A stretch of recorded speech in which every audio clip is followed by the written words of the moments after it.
therapist almost like you should feel like that, like a load of bricks that came off your shoulder. Like, woo, I'm glad I got that out. Or did she get some insight, something to take with me, something for me to think about? Because therapy is about me seeing you, and it's like a mirror. And I want to turn the mirror so you can see you. Because that's the only way you're going to be able to help yourself. You got to see yourself coming from that rearview mirror. Because you only got a split second before you make a mistake. I was on IG last night watching, looking at it. It was like I was looking at, they got nothing but prison videos. Cause they're, they get from y'all. Is all these videos come from prison, and they all was talking about was this one guy. He got out and did 16 years. He got out. Now he got his own channel, And he was like, all it takes is one mistake. You got a second to make that one decision, and then you sit down somewhere for 10 years. So you got to see yourself coming. So when you get to that split second, you can make the right decisions. That's what we're doing here. We're trying to help you develop the skill set to make the right decision. So we won't see you no more unless you're coming back and buying everybody pizza. You feel me? I feel me. Yes. That's a funny thing you were saying about IG with like the prison videos and stuff. It's like some states that you have phones, but you're talking about some guy has a podcast or YouTube or whatever. There's a guy named Matthew Cox. He actually used my face without permission on his, and he was like wanted by the FBI because there was like stealing like $55 million. I got the video saved because my buddies all sent to me and like, why are you on Matthew Cox? He's like the Joe Rogan of like fraud, and he like brings a bunch of like criminals on and have to talk. Right. So that's what we're doing. So today we'll do addiction because I have a certification in addiction. So I like to do addiction because more than 50%, more than 50% of you have a substance use disorder diagnosis. So we do addiction, and today we'll be doing the roots because everything has a beginning. It's coming from something. It ain't flew out the sky and then you become addicted. We'll talk about that. You okay? You need to go to the bathroom? You good? We'll see a video doing good about the ripple effects of addictions. Go ahead and play the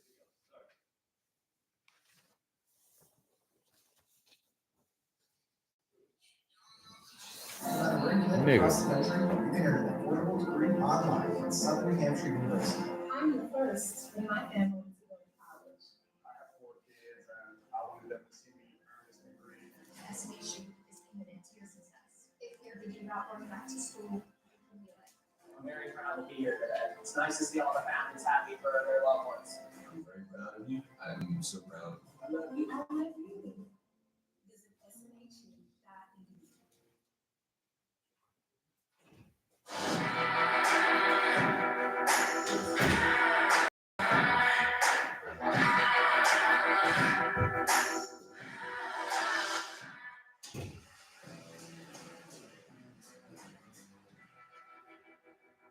Last year, I went through a torture that every high schooler must endure.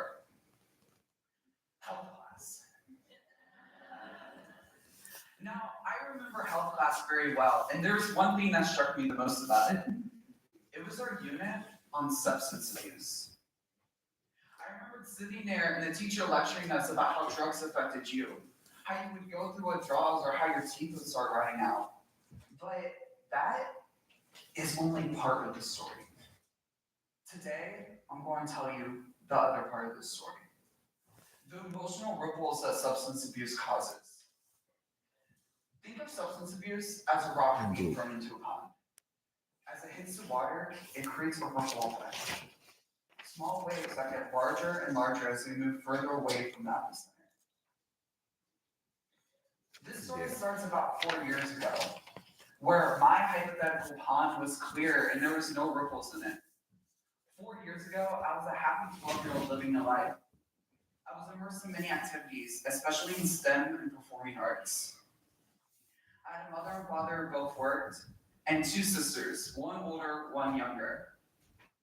I was never really close with my extended family, but my immediate family, we did everything from going to Disney World to doing chores together. One Saturday morning, I woke just like any other Saturday. But that day wasn't just an ordinary day. My two younger cousins were coming to visit. Now, at the time, this struck me as strange because I've never really seen them outside an occasional family reunion, or the short glimpses I got when I went to my grandparents' house. I mean, I would have conversations with them, but my cousins didn't even know my name. My mom said that they were staying for the weekend, and we were to make them feel at home. As she said this, red flags popped up in my head. I had so many questions like why now and what's going on? But I just kind of let it all go. That weekend turned into a week, and that week turned into a month. And as I look upon this time now, this was when the ripples were just beginning. Small inconveniences and annoyances. Like when I would go to pack my lunch in the morning and I would reach my hand into the chip bag and there were no more chips. As I reflect upon this now, these were just the small things. By this time, I could no longer suppress the questions I had inside. And not satisfied with my parents' answers, I started investigating, skulking around while they were having private conversations. This was the point in my adolescence where my entire perception of the world changed forever. I overheard my parents talk about how my uncle had been arrested. And in my sheltered brain, I thought my family was all above being arrested, that they were all moral people. But soon I would learn the hardest thing I've learned in my life so far. I learned that my uncle was a drug addict, a heroin junkie. I was so overwhelmed with this juxtaposition between the world I thought I knew and the sad reality of what it truly was. My mom started opening up to me and my older sister, telling us the stories of what was truly going on in our family. I would hear stories of how my cousins would go to sleep in a bedbug-infested house. Or I would overhear conversations they have with my mom where they're questioning her saying, "There's not supposed to be bugs in my hair?" Or when I would look at their arms and I would see the cigarette burns on them. I was so angry inside. I thought, how could anyone let this happen? I felt like I was being constantly knocked down with every new story I heard. Not even a year later, about 2 weeks before Christmas, I woke to my mom and sister talking, and I could tell something was very wrong. I remember my mom calling me into my sister's room.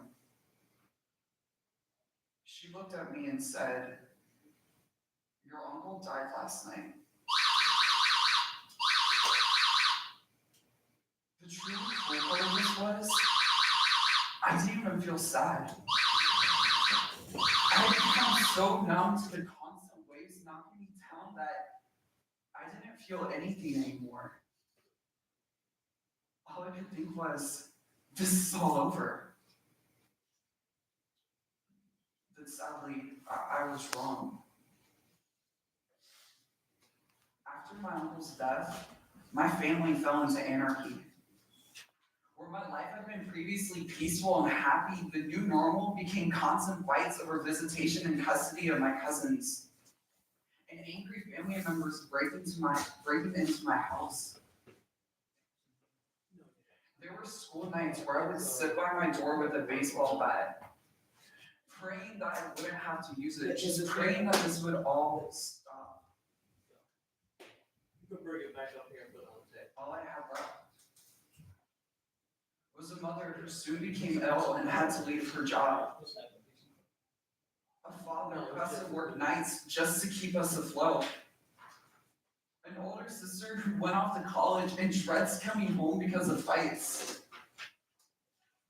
A younger sister whose world was so scrambled that she shut everything out, threatening suicide. Two younger cousins who were scared to go to bed at night. And me.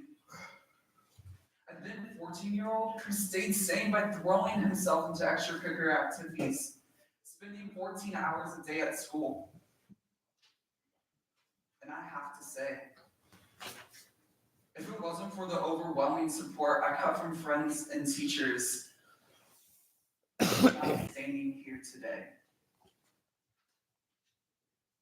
My story is nothing special. If you talk to thousands of other people who have substance abuse in their families, you will hear the same story. Mine. It's just one way events can unfold. There are people out there that are more affected than I ever was, who've experienced more devastation in our lives than we can even fathom. Already, projections show that by the end of 2017, 2,000 overdoses will occur in southwestern Ohio. That's 2,000 deaths. We live in a society where we're taught right from wrong, not to do this or that. Rarely do we ever stop and think about what our actions can do to others.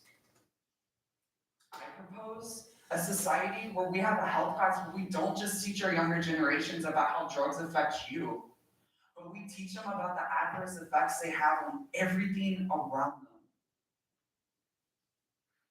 So what I want you to think to yourself is, where am I in this ripple effect?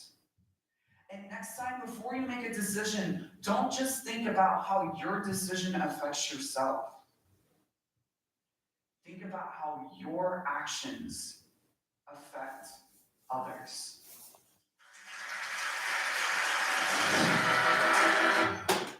All right, thoughts on the video? Crack is whack. Let me stop. Here.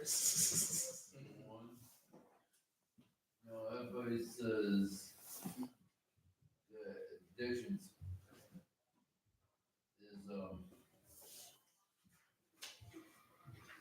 is its purpose is true, but also it's free life of real good. I'm sorry, but that's my opinion. Everybody has their own opinion too. If you're saying that as have their own opinions, well, it's their own opinion. Any other thoughts on the video, Mr. Brown?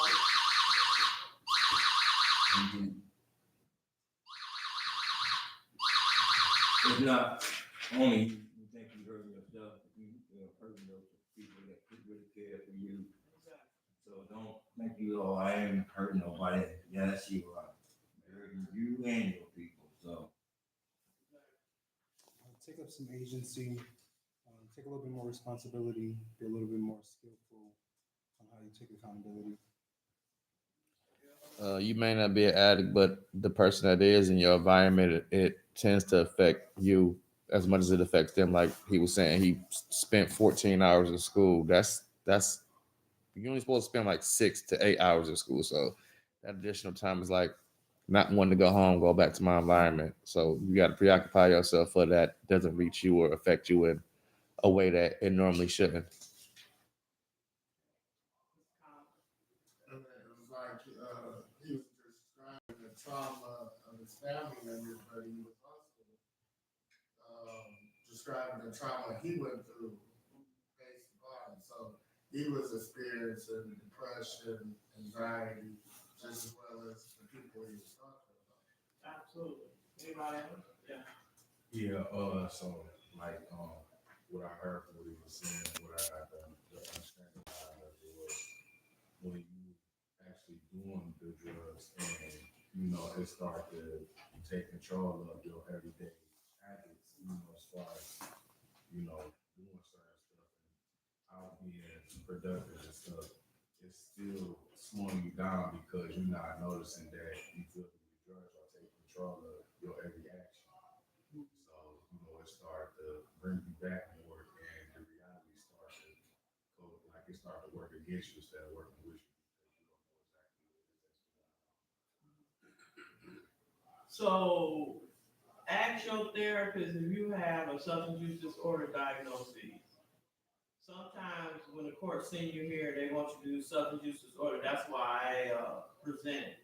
And so we're gonna present the things that we have diagnoses of. We have diagnoses from everything from schizophrenia to substance use disorder, bipolar, anxiety. So we'll cover all of those topics throughout these groups. So me and Ms. Destiny, we do these type of groups, and then your peers will do more of a peer-related group where they'll give you their shared experiences, and it's relatable. But these groups, we have a goal and agenda. This is called psychoeducation, and that's what I enjoy doing. I enjoy giving you the information that you need. That's the correct information. So, some people can have codependency, and that's like addicted on you. They're addicted to a person. And when you have a mental health disorder, you become codependent on that person by not allowing that person to get help. You know, like I've had clients who destroy their parents' home, put their hands on their parent. You know, I don't play that. You know what I'm saying? My kids are, grandkids are put their hands on me. They got a big problem, it's a major problem. I ain't taking it. So they enabling a person to continue to have a mental health disorder without getting any help. So that's called codependency, and this should probably be on here too as an addiction. My understanding is SUD and mental health, they coexist in a way kind of like how a triangle is. Squares and rectangles, but a rectangle is not a square. They're similar but not the same. But I've noticed the biggest thing with addiction is moderation. So in the DSM, that's how we diagnose people, and addiction is a part of that manual. So that's how the provider, which is Team Mental Health, they go through MHUN, who we call that 800 MHUN number. So the government say that for the state of Michigan, we're going to allow MSN to disseminate those funds. And so they do that through providers. Team Mental Health is a provider. So everybody here that's being seen is treatment. So you have a mental health disorder, substance use disorder, all of mental health. This is one shift. Everybody on the same level. That's why people say, somebody might just be a little worse off than what you are, or they mental health disorder may just be a little bit more apparent. Some people can mask. So I always tell people, whatever games you play with your attorney, your prosecutor, the judge, when you get here, you gotta keep playing that game. Because that's why you're here to get treatment. I'm a mental health provider. I have a license through the state of Michigan. That's what I do. This is not jail. I don't work in jail. I worked in the prison for 6 years. I know where I work at. This is not a jail. I don't work in a jail. I work there. I know when I was working in prison. I knew I was in prison. This is a treatment facility. They sent you here for treatment. So this is, everybody here has a mental health disorder and diagnosis. Yours may not be a little bit more apparent than the other man, but everybody here, this is one ship, one boat. Everybody on the same level. Don't they say everybody in the world is mental health disorder? No, everybody in the world is not diagnosed with a mental health Not disorder. diagnosed, but they say everybody is. No, everybody has a mental health disorder. It's more of a modern day It's people use it lightly, and everybody, and I say, don't practice this stuff without a license. Oh, I never said I was. No, not you. This is what I tell everybody. It take a license to practice it. Yeah, some people could be like defiant disorder. Right. So people have, you know, like it's catchword. Like first everybody was bipolar, now everybody narcissist. Yeah. You know, so it's catchy words that, you know, everybody got these, but to be diagnosed, you have to be diagnosed by a professional. Yeah. To have a diagnosis of a mental health disorder, because in the DSM-5, there's certain criteria that you have to meet to have a Yes, diagnosis. it structures the symptoms and the symptoms based on diagnosis. How you learn the full diagnosis. I got a question for you, all right? In order to do all that, first, do you have a license to practice it? Yeah. That's It's all. like a driver's license. That's all I find out. Yeah. I have a So, license. You for- go look yo. up. You go to Laura's, call LARA. Look my name up. You'll see my license number. You'll see, you know, just like any other mental health. My cousin, he's a dentist. You can go look him up. He'll say he got the same name as you. Dr. Jewel, you look him up. Yep, it's the dentist. He get a doctor. You look up any of your doctors, even your doctor that you go see, your PCP. Look him up. And they have anything according to your license. You know, a doctor and the dentist have they initial license, and then they have a pharmaceutical license. That's why they can prescribe you medication. So anytime you want to go look, you just don't get no doctor. Go look them up. I've had doctors. He was an alcoholic. He was a surgeon. He couldn't do surgery no more because he had to shave. His license was revoked. He's in denial of that. I'm looking at his license like, man, this thing been revoked 5 years, and you talking about you still, you ain't get no surgery. Finally, you do no surgery on me. So all this stuff is what I'm saying is do your own homework, do your own research. Everything that I'm telling you is evidence based. It's not something I'm whipping up in my basement. It's evidence based. That's why I always give you a point of reference that you can take with you. And you can go say, hey, you know, is this true? Is this what Ms. Witt talking about? No, I ain't go, you know, I ain't doing that. So let's get on addiction. Thinking of every addiction is as different as a branch on a tree. These trees roots, and the roots, if they find fertile ground, create addiction. So let's talk about the roots. Somebody bring that. Different people may have different roots or combinations of roots for some addictions. For the same addiction. Oh, for the same addiction. My bad. The roots are hereditary factors: abandonment, fear, anger, neglect, shame, abuse. Okay. So they feed off into what? What are the addictions? Drugs, alcohol, gambling, internet, codependency, work, and food. Right. So you can be addicted to any of these things. So it ain't just got to be drugs.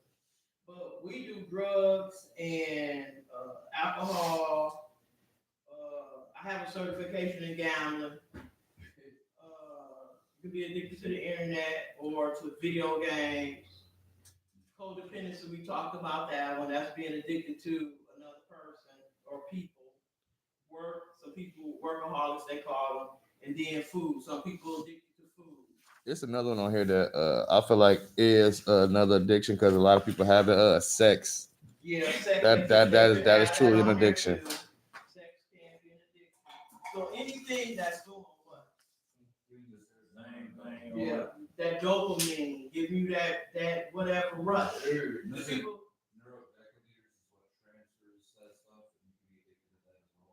okay. So you can be addicted to the feeling. So anything that you put outside is outside of you that you put inside of you to make you feel a certain way. What about money? Addiction. That's usually. Yeah, but some people do anything for it. You gotta have food too, but you ain't.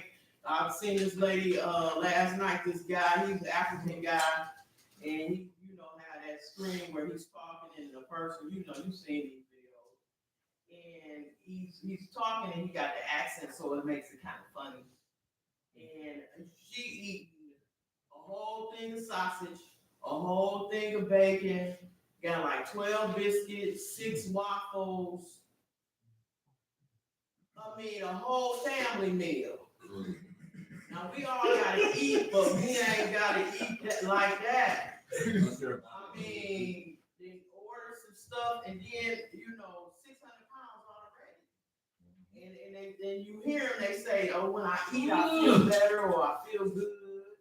The addiction to eat. I think billionaires and millions, people with whole money, that's their addiction. That's what they want to do is make money. That's their Addicted to the power is what they are. Yeah, Not it could just be addicted to power. money, they're addicted to the power. That should be up here too. Power should be up here, fame. So it's a That would lot of be a things, category. anything that release those serotonin, those endorphins that make you feel that rush. Like people say, how can you be addicted to gambling? Because it's making you feel that rush, like I'm finna pay this and I'm finna get this. We're like an adrenaline junkie. People that just do stuff. Adrenaline junkies. Adrenaline. You got people who are addicted to the gym. I mean, you can have a lot of they just put the basic ones on here. But the point is, somebody read the soil.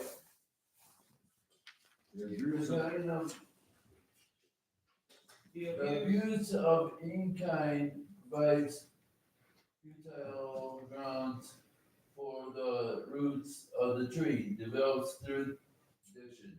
Okay, so what does that mean? Addictions means you're which one to look for? The more you do it, it's like you give it a root. So fertile ground. Right. Constantly Like feeding planting it. a seed. More you add, Like more watering the seed. Exactly. Constantly Planting feeding the it. seed. The Planting more you the add seed. to it, the more So you these afflictions, they are the seeds. The abuse is the seed. Shame is the seed. Neglect. That's Mr. Jewel. Isn't trauma based off of all Could be. Other than That's what they say. Other than hereditary, yeah. That's what they say. But addiction is made of 3 different things: the social, psycho, and the biological. So psychological is the psychological. If any psychological abuse was done, environmental, and then it's biology. So your parents or somebody can be addicted. So that's what they say in hereditary factors. So biopsychosocial is how we do everything in counseling. Biopsychosocial. What happens socially, biologically, and psychological. So in these roots, these seeds that's planted can grow into any of these addictions. It just depends on what your brain likes. So I got a quick question. So if a person was born with fetal baby syndrome, that's a child that's born addicted to whatever substance your parents consume. Right. So technically, because I have a sibling that's like that, would that be classified as hereditary because you was born with that addiction? So years down the lines, like you became what you were addicted to as a child, but you choose to do such. Like you don't have to be that way. It's like people make choices to do what they do. So even if it is hereditary, it's up to your conscience, your mental to make the right decisions. Everybody doesn't have that strong will, so if you or your parents are addicted to a substance, it's like you might not want to use anything because you already got that hereditary factor. But it's basically what the brain likes. Like some people brain like alcohol, some people brain like marijuana, some people brain like heroin. It's just what the brain likes, what your brain likes. So if your brain might like gambling, but any of these seeds can sow into these addictions. Wouldn't gambling and working be paired together because no. I've always said that game, like when you're at like work professions, business is gambling. When you do contracts like that, you're always doing a gamble. So when those pair together, Gambling is more of a risk factor. Because when you gamble, you risk when you like risk on the people or you got an employer or something like that. You're actually on the company like the corporate side. Gambling is more entwined. Also like real estate, you're gambling on a house. So when I took my certification for gambling, they didn't mention that. It's 7 types of gambling stuff. Yeah, stuff like the Shark Tanks have talked about. Yeah, I know what you're saying. You're making an investment. that's just That's why I said it could be. It could be you getting that rush from taking on that risk. So it's also somebody did say that adrenaline junkie, like people who like to jump out of planes and things of that nature. I was just curious. gambling is, like I said, gambling is more so of a risk because, like I said, a common gambler. Because I used to be a gambler. Like, I still do gamble, but it was times to where it's like I spent like days, like sleep deprivation, staying up for days, just gambling, shooting dice, playing cards, whatever. It's like it's a risk factor, and it's more a dangerous factor at that too. Because jobs, I get that you're taking a risk by investing in something, but that's a totally different avenue when it comes to like a real gambler. A gambler put his life on the line for what they believe in or what their addiction is at that time. So we in the DSM-5 they categorize addiction with tolerance and withdrawal. That's the two things that they do. Have you have tolerance? Did you start here and now you're here? That's building a tolerance and withdrawal. That whether it be physical, psychological, spiritual. So that's how some withdrawals are psychological, like it's people who use cocaine. But some withdrawals are physical, like people who use heroin. It's a physical withdrawal to cocaine too. A lot of people don't recognize that, but it's more psychological. But it's a physical withdrawal to marijuana. If you smoke a lot of marijuana, you can get nice sweats, loss of appetite. It's some physical stuff to all of that, anything you put in your body. So the psychological effects of gambling is that you getting this your endorphins. You can get it from these video games. I've been where it's like, oh, just give me $1.99 and you can get this, or you can make your man look like this. That's an addiction. That's a gamble, But like I said, 7 types of gamblers. So some people don't go to that next level. Like it's levels to addiction. It's mild, moderate, and severe. So you might have a DSM-5 diagnosis of substance use disorder. It might be mild. But if you're telling me you smoke 5 blunts a day, then that's not mild. I already know that's not mild. You smoke 5 blunts a day, or if you're telling me you're drinking a gallon of liquor a day, that's not mild. 5 blunts a day. People use. Some people think they don't have a substance use disorder because every time they use, they binge. But every time they do it, they overdo it. And they like, I don't have, you a binge. You binge. Yeah, wouldn't that also be denial? It is denial. Absolutely. I deal with that, Mr. Jewell, every day. Denial of substance use disorder, denial that I have a mental health disorder. I ain't gonna take my medication. Well, some of the DSM-5, like some of the insight of the DSM-5, like denies and habitat is a symptom.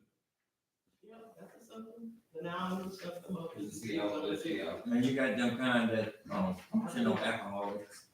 My cousin was one of the functional alcoholics. That takes longer. You have people that's addicted and they never touches their finance. They rich.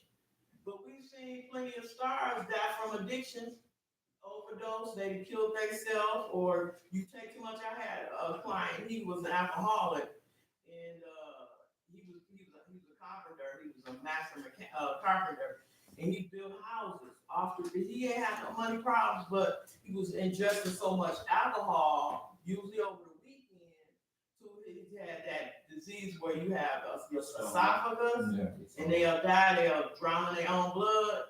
Well, he actually didn't die, but he had that diagnosis, and it's like, but it's gonna get you on the front end, and it's gonna get you on the back end. Only why this manifests itself applicable is because a lot of people who have addiction have these seeds. You know, it could be poverty, it could be one down here, and so they don't have the money, so their addiction is gonna show up quicker than somebody who come from a family that has a lot of money or a lot of resources. Because it's like they don't have the money, you know, to go to mom and get $500. And then, you know, your parents like, I don't want you to be out here on the street, so I'm gonna give it to you. Just weird question for the seeds for the tree. Wouldn't that be stuff like Sigmund Freud was doing for like not your subconscious, but like your childhood, how you were upraised? So that'd be like the trauma factors. Yep, absolutely.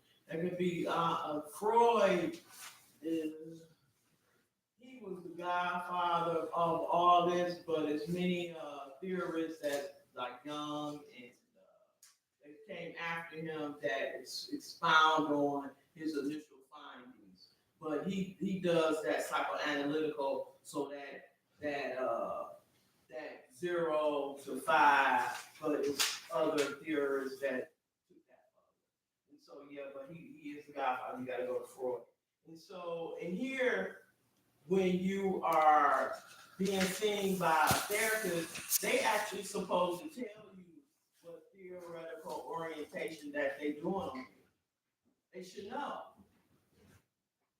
They should know. They should be like, you know, I'm eclectic. They used to say eclectic, now they say integrated. So I try to educate myself in a lot of different therapeutic modalities. So you come in there and you want to go back into your childhood. Some people want to do that.